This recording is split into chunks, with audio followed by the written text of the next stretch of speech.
Sono succhioni, questi li taglio tutti, questi via, questo lo cimo, questo lo tolgo e questo lo eliminiamo completamente. Allora ragazzi, ci siamo, le potature, eccole qua, sono partite e come avete visto abbiamo in sottofondo il biotrituratore, perché le ramaglie, questo diciamo così scarto, da uno scarto può diventare davvero una gran risorsa e vi spiego il perché.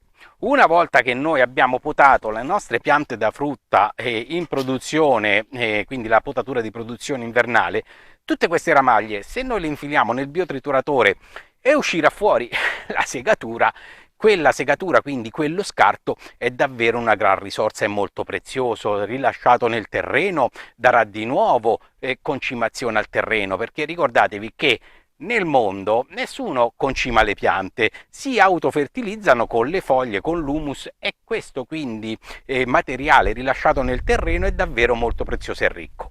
Ecco che occorre utilizzare queste macchine per avere dallo scarto una risorsa.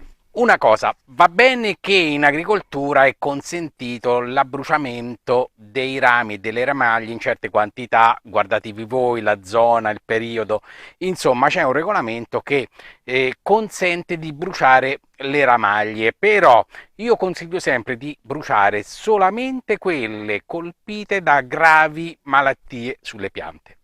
Ad esempio la rogna sull'olivo, se avete una pianta davvero colpita dalla rogna, magari le parti più colpite, quelle con quei tubercoli, allora conviene bruciarle, ma anche sui peri, ad esempio, quando noi abbiamo il cancro del ramo, conviene bruciare quella parte di ramaglie.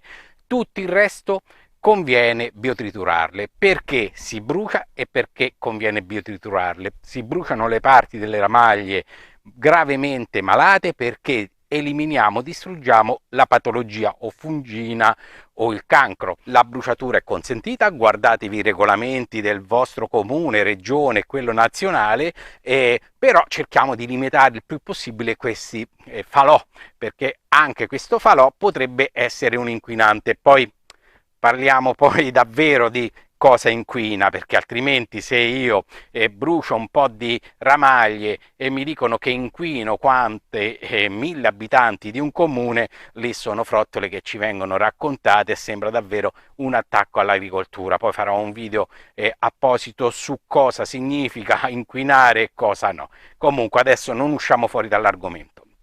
Oggi parliamo di questo biotrituratore qua, che si presenta su una gamma a livello un po' più su del lobbistico, inizia ad essere un semiprofessionale, quindi adatto a chi magari ha quei 60-100 alberi da frutto e vuole biotriturare le sue ramaglie, quindi avere questa segatura che può rilasciare direttamente così nel terreno, poi lo vedremo in funzione, oppure prenderselo, metterselo da parte, farci le pacciamature. Ci sarà un video dedicato a che cosa possiamo fare con questa segatura, ragazzi, che rimarrete sbalorditi, però è un video a parte. Ci sono chiaramente macchinine un po' più piccole ad uso hobbistico, per chi ha magari 15-20 alberi da frutto. Ci sono macchine super professionali per le grandi aziende agricole, si attaccano addirittura ai trattori, e nel box informazioni vi lascio tutti i link per cliccarveli. Di questo vi sto lasciando il link qui sopra. Poi ci sono anche i piccoli biotrituratori, quelli elettrici. Magari io ho una bella villetta e ho un po' di siepi, ho qualche albero da frutto, il vicino non vuol sentire nessun rumore e allora io vado su un biotrituratore elettrico, lo attacco alla spina, lui gira, trito tutto, è uno spettacolo, non costano neanche tanto, quindi sono macchine che iniziano ad avere un rapporto qualità-prezzo davvero molto basso rispetto a prima, che costavano davvero, come si dice, un occhio della testa. Ma oggi parliamo di questo. Vi sto mettendo innanzitutto qui a fianco la scheda tecnica generale riepilogativa di questa macchinetta qua. Adesso la vediamo in funzione e vedrete che spettacolo. Adesso partiamo, innanzitutto vi faccio vedere come si avvia questa macchina qua quando è a freddo. Volevo dirvi una cosa, sembra una macchina piccolina, ma non è assolutamente un giocattolo, è una semiprofessionale.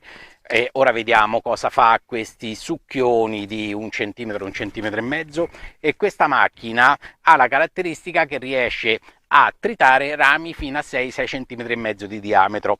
Questo è un 4 centimetri di diametro. Poi vediamo quando lo inseriamo dentro che spettacolo che è. Lo macina come fosse il burro, davvero una bella macchinetta. Dai, vediamo come si mette in moto e partiamo immediatamente. Allora, avviare questa macchina è semplicissimo. Controllate sempre il livello dell'olio e ci giriamo dall'altra parte. Eccoci qua. Allora, è semplice.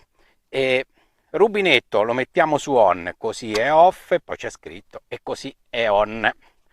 Quando la macchina è a freddo tirate completamente l'aria.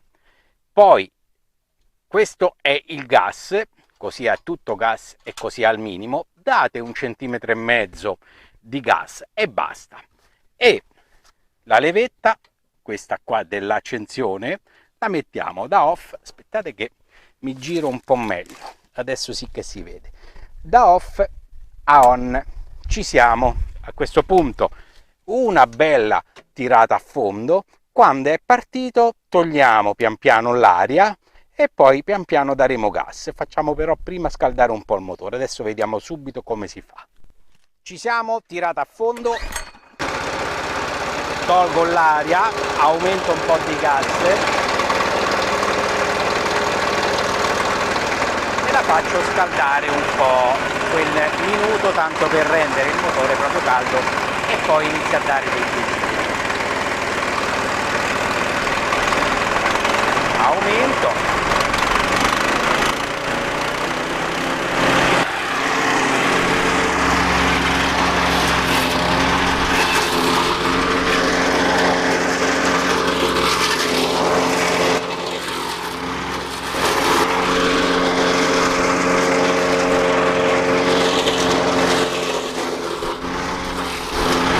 Già avete visto che bella potenza. Adesso andiamo a farci il ramo da 4 centimetri.